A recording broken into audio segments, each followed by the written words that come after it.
प्यारे बच्चों, हरीश शर्मा का प्यार भरा नमस्कार। और आज हम कक्षा 8वीं की कोशिका संरचना प्राकार्य अध्याय 8 का ये दूसरा लेक्चर। हमने पिछले लेक्चर में किया था कि रॉबर्ट हुक ने 1665 ईस्वी में कोशिका की खोज की थी और कोशिका क्या है इसके बारे में हमने बात की थी, चर्चा की थी। इसके अलावा हमने ये बताया था कि कुछ जीव एक कोशिकीय होते हैं और कुछ जीव बहुकोशिकीय होते हैं। एक कोशिकीय जीव जैसे पैरामीशियम है, अमीबा है, बैक्टीरिया यानी जीवाणु है, यीस्ट है, बहुत सारे इस प्रकार के एक कोशिकीय जीव होते हैं।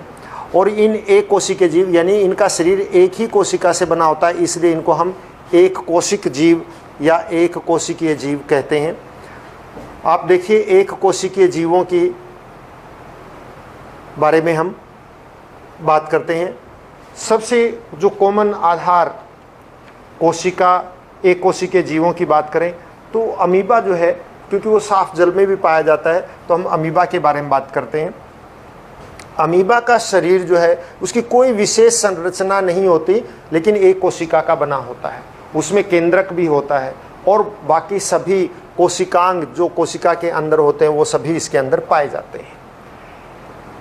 पूरा का पूरा शरीर इन जीव, ये जो दिखा रखे हैं आपके सामने, ईस्ट है, बैक्टीरिया है, अमीबा है, चाहे पैरामीशियम है, सिर्फ एक ही कोशिका है, एकल कोशिका है और वो अपने आप में एक पूर्ण जीव है। जैसे हमारे शरीर के अंदर विभिन्न क्रियाकलाप होते हैं, भोजन का अंतर्ग्रहण होना, श्वसन करना, भोजन का पचाना, फिर व्यर्थ पदार्थों को बाहर निकालना यानी उत्सर्जन, वृद्धि करना, प्रजनन करना, ये सभी कार्य भी इन सभी जीवों में होते हैं, अमीबा में भी होते हैं।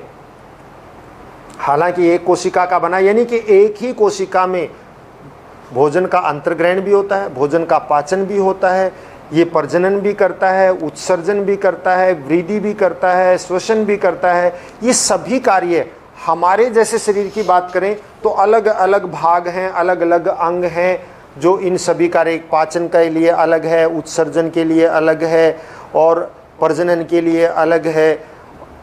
इस प्रकार से श्वसन के लिए अलग है, अलग अलग अंग हैं हमारे शरीर के अंदर। लेकिन अमीबा का शरीर तो केवल एक ही कोशिका का बना है, उसमें कोई अंग नहीं है, सभी कार्य एक ही कोशिका के अंदर होते हैं।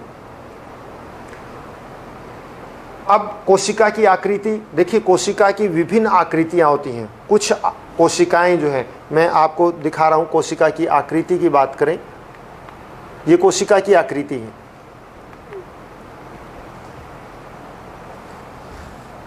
तुर्करूपी, गोल है, अंडे की तरह से बिल्कुल गोल, लंबी, शाखान्वित, देखिए रिंग की तरह से, छल्ले की तरह से की हैं।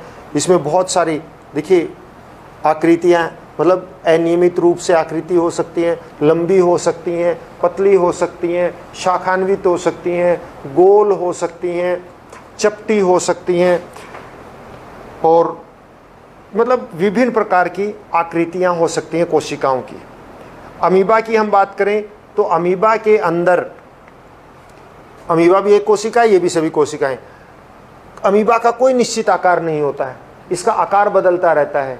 हम 7वीं कक्षा में पढ़ भी चुके हैं कि जब भी इसके सामने भोजन आता है तो इसके उंगली के आकार की संरचनाएं उभराती हैं, जिनको हम पादाब कहते हैं। क्या कहते हैं इनको हम? पादाब। तो ये उंगली के आकार की ये संरचनाएं बाहर आ जाती हैं, जिनको हम पादाब कहते हैं, और इन पादाब के माध्यम से भोजन को पकड़ता है और अंतर्ग्रहण करता है। तो इस प्रकार से ये पादाब जो हैं इनका आकार बदलता रहता है, बनते रहते हैं, बिगड़ते रहते हैं। इसी तरह से ये देखिए, पैरामीशियम के अंदर एक विशेष आकृति है जो भोजन को अंतर्ग्रहण करने के लिए, इसके लिए यही एक वो है, इसके अंदर से भोजन जाता है। अगर हम बात करें मनुष्य के या किसी भी ब्लड सेल की यानी कि रक्त कोशिकाओं की, तो उसमें लाल रक्त कोशिकाएं होती हैं, वो गोल संरचनाएं होती हैं और उनमें किसी भी प्रकार का न कोई भी न्यूक्लियस यानी कि नाभिक भी नहीं होता है, बीच में से पतली होती हैं, गोलाकार होती हैं। श्वेत रक्त कोशिकाओं की बात करें तो विभिन्न संरचनाएं होती हैं, कोई विशेष एक विशेष संरचना नहीं होती, रफ होती हैं। और अगर हम तंत्रिका कोशिका की बात करें तो लंबी होती हैं और शाखान्वित होती हैं। तंत्रिका कोशिका की एक खास बात यह भी है कि ये विभाजित नहीं होती है। जन्म के समय जितनी तंत्रिका कोशिकाएं शरीर में होंगी सारी उम्र वही रहेंगी, उनकी संख्या ना कम होगी ना ज़्यादा होगी। अगर कोई तंत्रिका कोशिका में खराबी आ जाती तो वो कभी ठीक नहीं होती, बल्कि वो अंग कार्य करना बंद कर देता है। ये मांसपेशियों की जो संरचना है, कोशिका है, तो इस प्रकार से अलग अलग प्रकार की ये स्पर्म यानी कि शुक्राणु कोशिका है, ये एग कोशिका है, अंडा की तरह की, मतलब इस प्रकार से विभिन्न आकृतियां जो है कोशिकाओं की होती हैं। और जैसे तंत्रिका कोशिका की मैं बात कर रहा था, तो तंत्रिका कोशिका एक विशेष प्रकार की कोशिका है। जन्म के समय से जितनी होती हैं उतनी ही पूरे सारी उम्र जो है जीवन के अंत तक उतनी ही रहती हैं, न कम होती हैं न ज़्यादा होती हैं। इनका मुख्य कार्य होता है कि संदेशों को लेकर जाना और संदेशों को एक स्थान से दूसरे स्थान तक स्थानांतरित करना।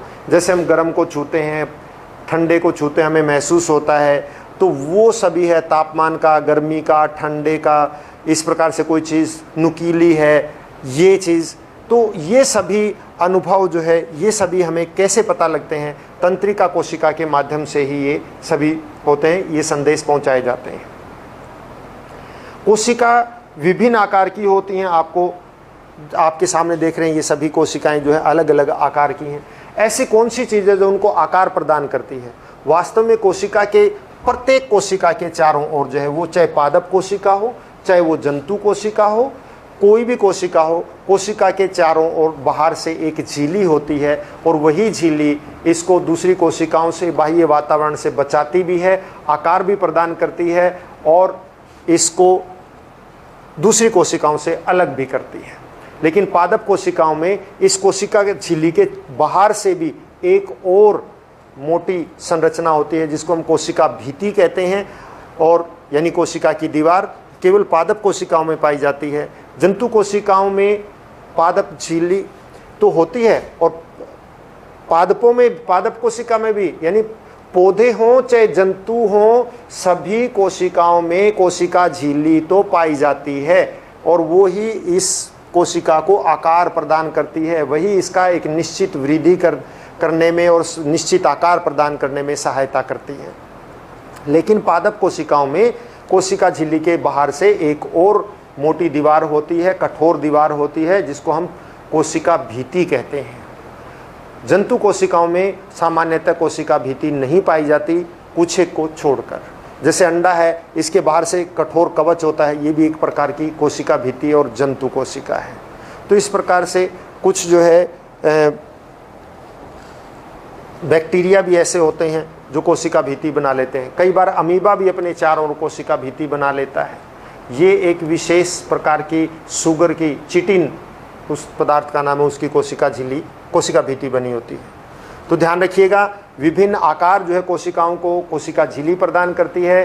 कोशिका झिल्ली सभी प्रकार की कोशिकाओं में पाई जाती है, चाहे वो जंतु कोशिका हो चाहे पादप कोशिका हो।